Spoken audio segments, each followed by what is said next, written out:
I'm doing a little squirrel hunting with old Duke this morning. It's been a beautiful morning, and got to reading also in Mathew chapter 13 this morning. And what it was Jesus was going over the parables of the wheat and the weeds. And what he was saying was that there was an owner of a field, and he had went out and he was planting a bunch of seeds of wheat. And when he got done, went to bed later on in the night, an enemy come in, and he had sowed a bunch of seeds of weeds in there.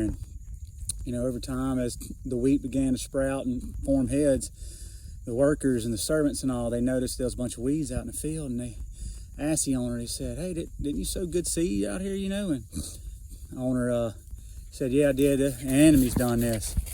And so they said, "Well, you want us to remove the weeds?" He said, "No."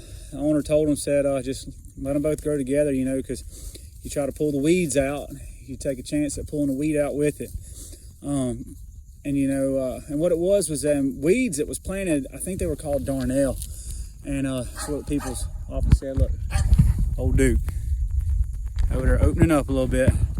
But we just shot a squirrel off of this tree, so he's still barking under it.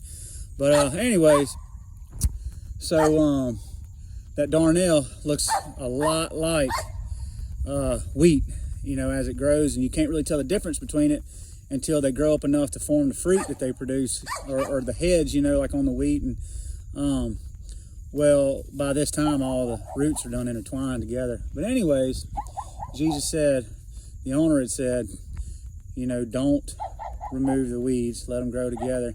But he said he'll send down his harvesters when it's time for harvest. And the harvesters will separate the weeds from the wheat.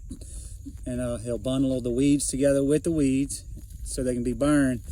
And then he'll bundle the wheat together, and they'll be stored in his barn. And, Jesus later says that, the owner of the field represents the Son of Man. And, obviously the enemy is Satan. And the wheat is the people of the kingdom.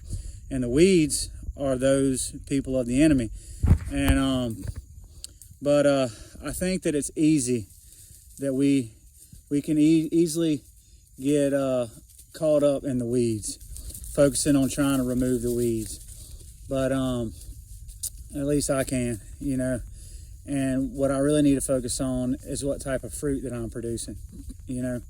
Jesus says that when it's time for harvest, he'll send down his harvesters to separate the weeds from the wheat, So I think it's important that we really focus on what type of fruit we're producing.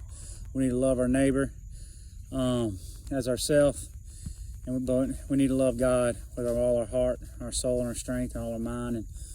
And just focus on the good things that we need to be focusing on. But anyways, just thought that was pretty interesting. And we're gonna try to find some more squirrels, and I hope everybody has a good one.